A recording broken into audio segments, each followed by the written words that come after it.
Hello and a very warm welcome to you. This is U.Gov, and U.Gov is all about you and the government. It's all about government policies, government functions, and your corresponding obligations as a citizen. I am Itohan Olomu-Agbodo. First, we'll go on a quick break. We'll be right back.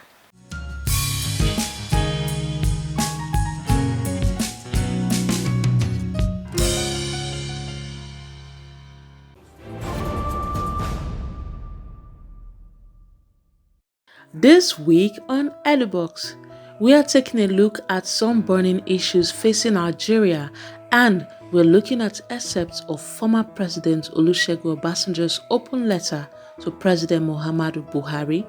According to the elder statesman, the open letter was pertinent at this point because of the rising state of insecurity in the country. It said the main issue facing Nigeria is poor management of diversity, which is one of the greatest and most important assets in Nigeria. More to come on the show.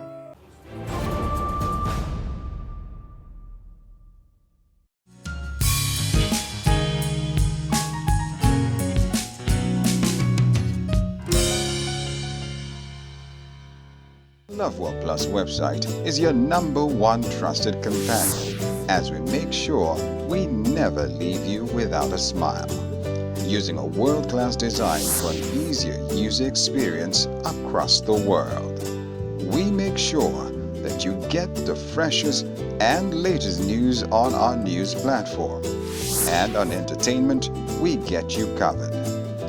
Find out what's going on in the world of sports as we are there to give you numbers. And with our social affairs shows, we keep you in the know. Enjoy the Word of God each day, as one word from God will change your life forever. We also give you an opportunity to communicate with us through prayers and through your partnership. It's a whole new experience with the Lovewell Plus website, as we help you create your own atmosphere everywhere you go. Lovewell Plus, taking you beyond television.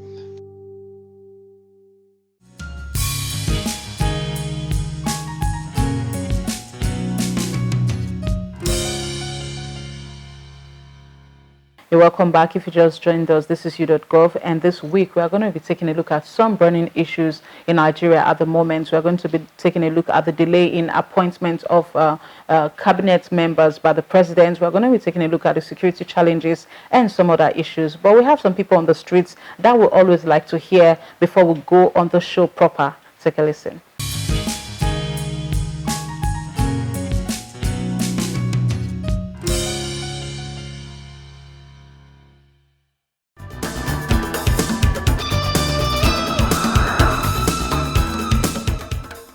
We have soldiers, we have military, we have air force, we have navy. If we have all these things, Boko Haram, who is not properly trained, and a sort of a few people who organize themselves and start attacking and killing Nigerians like this, killing soldiers. Do you think by their own power, if Nigeria is really fighting Boko Haram and there's no sabotage, that Boko Haram can continue to do what they are doing? I don't believe that anybody is fighting Boko Haram. They don't think of the blood of innocent Nigerians that are being shed every day. What is this Boko Haram that continue? Nigeria fought a civil war and ended it in 3 years. How many years have they fought Boko Haram that they cannot defeat them? They are not doing, the military should examine themselves and know who is this Boko Haram in the first place. So Nigeria the military have to examine themselves, the politicians have to examine themselves. We will just sit down somewhere, somebody will just dump a corpse behind your house for political reasons, and they say you are the murderer. These are some of the experiences. You understand? When we have a federal system in place and we have a true federal government that is represented by the people, we bring sanity in the whole thing.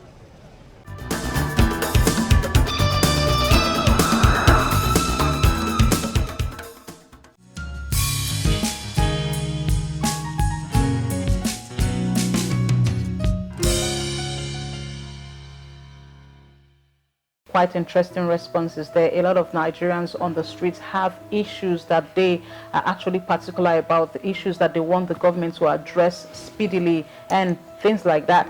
But this week we're joined by a seasoned legal practitioner and a historian. It's not just a historian, it's also a very great and reputable public commentator. He is Chris Akiri, and it's a privilege and an honor to be with you here again, sir. Nice having me. Thank you for having me. Thank you so much, sir.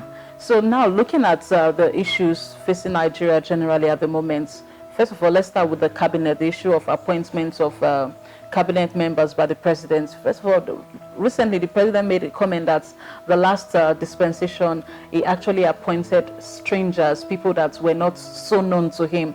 And at this time, he's particular about people he's going to choose. He's going to pick people that are known to him. What's your take on that? Well, what I see from the president's talk is it's not good. He should not say such things. Last time he appointed strangers, foreigners. What's the meaning of that? Was there any person who was not a Nigerian out of those members of his cabinet? And if he appointed inefficient, ineffective people, why did he not remove at least one of them during his four-year term of office? Now, it took him almost 6 months to appoint a cabinet at that time. I mean, he wanted to be president. He didn't think of the ministers he could appoint during the campaign period and so on, during the election period. Now, he was sworn in as president of Nigeria, and it took him about 6 months to appoint a cabinet. When Section 147 of the Constitution says the president shall appoint such people as he would call, that are called ministers to constitute his cabinet, and in other words, without a cabinet, the president cannot function properly, at least constitutionally speaking. But it took him almost 6 months to act the oligarch. He was almost an oligarch, just running the government by himself to show power.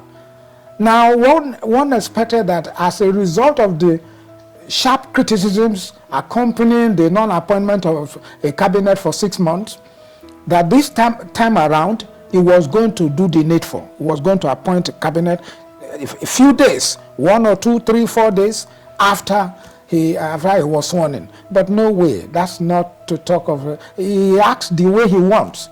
Public criticisms mean nothing to him. So he is still on now, carrying on as if he doesn't need anybody to. So if he doesn't appoint a cabinet of ministers, how is he going to function? Now, is he going to carry on like he did from, May 2015 to May 2019? Is he going to carry on like that? God forbid. But all signs show that he's going to carry on like that. Because this being his last term, he would say, damn it, I'm not going to campaign for votes anymore, so whatever I do, it doesn't bother me. And anybody who accuses me or criticizes me is on his own. So that's the answer to that question. Quite interesting. And I know you're actually very passionate about this country and things like this. I know that they actually run deep in your emotions when you talk about them. Now, looking at the issue of security, a lot of people are complaining about the way we've been having herdsmen killing people, having bandits in the northeast and different regions of the country. How well do you think this administration has fared in terms of security? Okay, in terms of, because this is one of the platforms on which this government came to power in 2015 and again in 2019. Now, security is one of them. And if you consider that this same president almost swore that he was going to put an end to Boko Haram insurgency within 2 months, because and everybody, people believed him because he was a military general. Now people believed and voted for him. Now, when you consider that this man promised, almost swore that he was going to put an end to insurgency, and insecurity everywhere in this country within 2 months, and it was echoed by a lying minister, in charge of dishing out information to the public, that he was going to put an end to Boko Haram insurgency. Now, so he came in May 29, 2015. Now, 2 months later, after he came in, the situation became bad. Only the government people said the situation was beautiful. This information minister said, oh no, the Boko Haram was technically defeated. It was just something that was left, otherwise it's gone. But the next day after he made such pronouncement, the thing became worse. And today, Boko Haram has not only increased in number, in competence and everything, in fighting force, being maybe better equipped than our military, but they have taken over several places in the northeast. But not only that, we now have greater insecurity in the land. Herdsmen that were never heard of before, came in 2015, and we warned Nigerians at that time that, look, if you vote this man in again, herdsmen were going to increase because the person they regard as their grand patron is going to come in again, and then they're going to take over the whole country. They did not listen. For one reason or the other, they didn't listen. So today, we have herdsmen killing people every day. And what makes me sad, very sad, is the fact that not one of them is arrested, tried, convicted, and sentenced to death or whatever, or to a term of imprisonment. Nothing. All because they are Fulani people. The tribes, the kinsmen of the president. Nothing should touch them at all. You see, this man was sworn in on the 29th of May this year. He had a bag, they made this Sharia law bag hanging over his shoulders. And he was almost like telling them, swear me in quickly. Let me take the oath of office and the oath of allegiance quickly, so that I can rush. I have a business somewhere in Saudi Arabia. Nobody criticized that he had this Sharia law bag hanging on his shoulder. Instead of swearing on the Quran or the Bible, as a Muslim, the Bible, he had the Sharia law bag hanging on his shoulder, as if we were, this country were now Sharia, contrary to Section 10 of the Constitution, which says Nigeria should not be a federation of any religion. Then when you got to Saudi Arabia, you must have boasted, yes, I've been sworn in for the second term. I am going to make that country, an Islamic country. And which was the reason why, when Obasanjo said the other day that all efforts were being made by this president to Islamize and Fulanize this country, I quickly jumped at it because I knew that was I have always known this. And I have always written copiously on this matter, the Fulanization and the Islamization of this country by this person. He's head bent on it, and he cannot succeed. He doesn't know he cannot succeed. This country is not in 1804. It's not in 1804 when Uthman and Fodio just came, did something, drove away the Hausa people, the 7 kingdoms of the Hausa people, settled there, made the Sokoto Caliphate.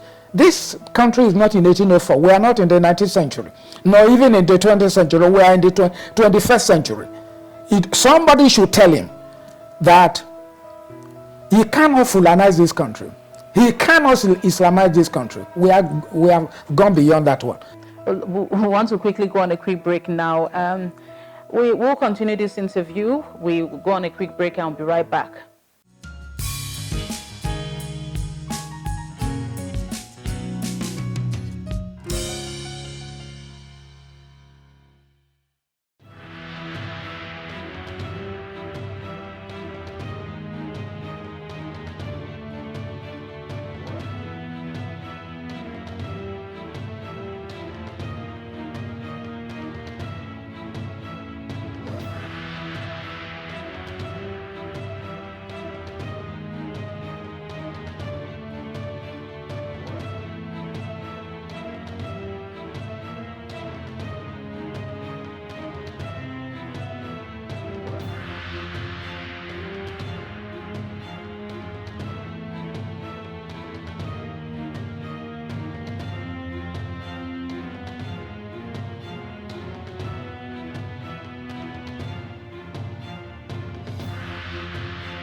Welcome back. We are still with Chris Akiri, and he's been talking about burning issues at the moment in Nigeria, and of course security is at the heart of every burning issue in Nigeria at the moment. You just mentioned former President Olusegun Obasanjo's talk about the Fulanization agenda, and he has also come out to write another open letter to the president, talking about the state of insecurity, especially looking at the herdsmen crisis, looking at Boko Haram and some other issues. What's your take on his recent write-up? Yeah, well, he has written that letter in good time.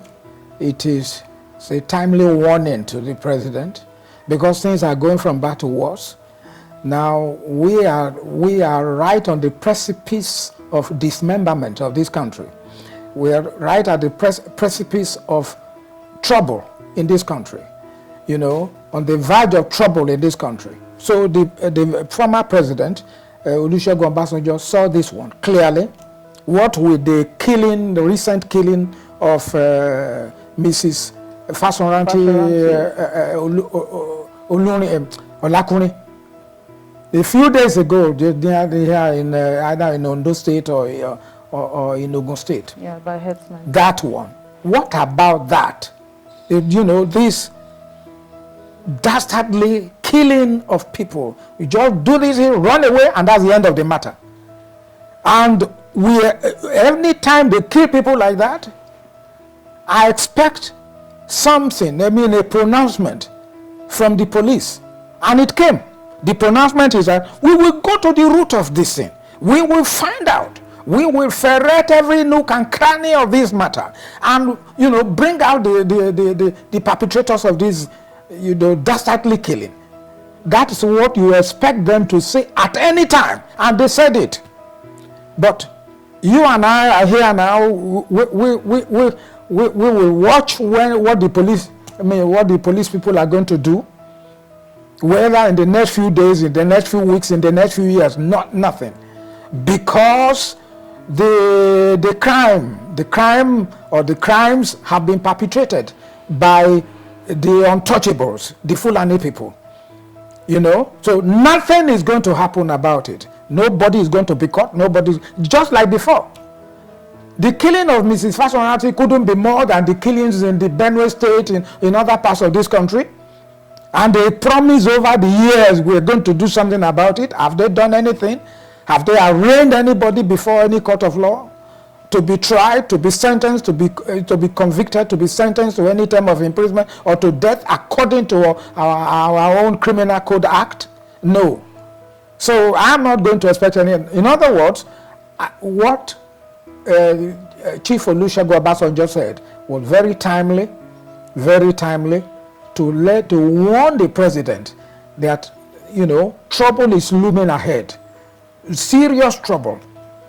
because it is the only pity here is that Nigerians, are taken to be very docile human beings, or very docile. What is happening in Nigeria today cannot happen in any Islamic theocracy. It can't happen in any Islamic theocracy. Oh no, something would have been done. But it happens, when all of us hear, we make noise about it when it happens. But within a few days or within a few weeks at most, everything is forgotten. Then we're back to square one. It happens like that, and we hear and we say, oh no, why should this one happen?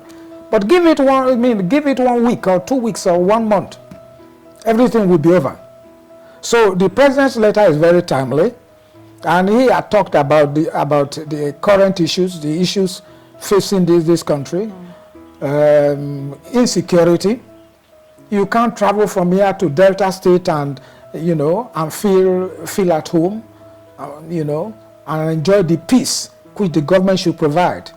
Section 14, subsection 2, paragraph B says, security and welfare, the security and welfare of the people shall be the first assignment of the government. You see, but not in Nigeria, at least not with this government. And we have people who support this administration as if they are bereft of brains, as if they don't have any brain anymore. Then I look at them. These are people who should otherwise know the truth, but they keep on supporting this government. I am not a young man anymore. I'm not in the flush of my youth anymore. But since I was born, I have never seen a government like this. I have never. Yes, the situation has not been in terms of security, in terms of insecurity, in terms of poverty, in terms of unemployment. I have never seen this before. Thank you so much, sir, for having us this week. The pleasure is mine. Yeah, it was quite a very, very interesting episode. Thank you. Okay. Well, that's not all on u.gov. We still have some tidbits for you. Stay with us.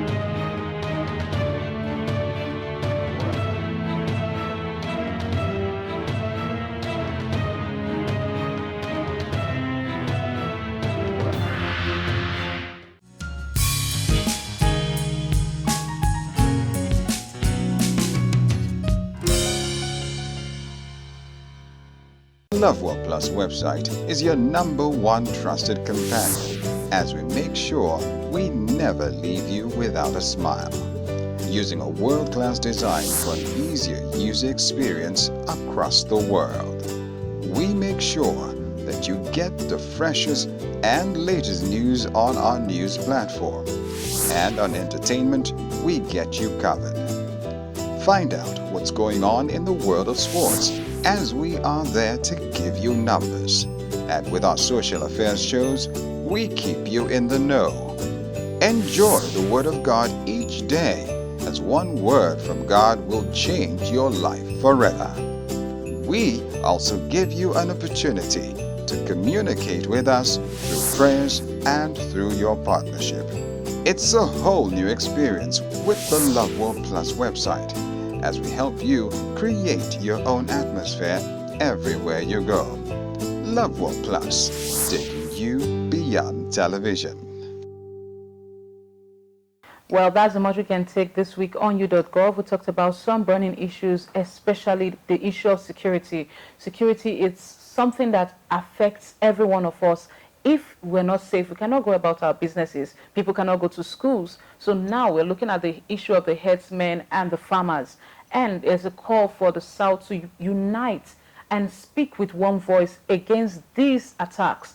We're not saying, oh, let's go and fight another civil war or things like that. We're saying, let's talk, let our voices count, let our voices matter at this time, because that's what Nigeria really needs. If you have comments for us, we'd like you to go to our website on www.loveoplus.tv, and you have numbers that'll be shown on your screen now. You can send your comments to those numbers. I am Itohan Olomu-Agbodo. Bye for now.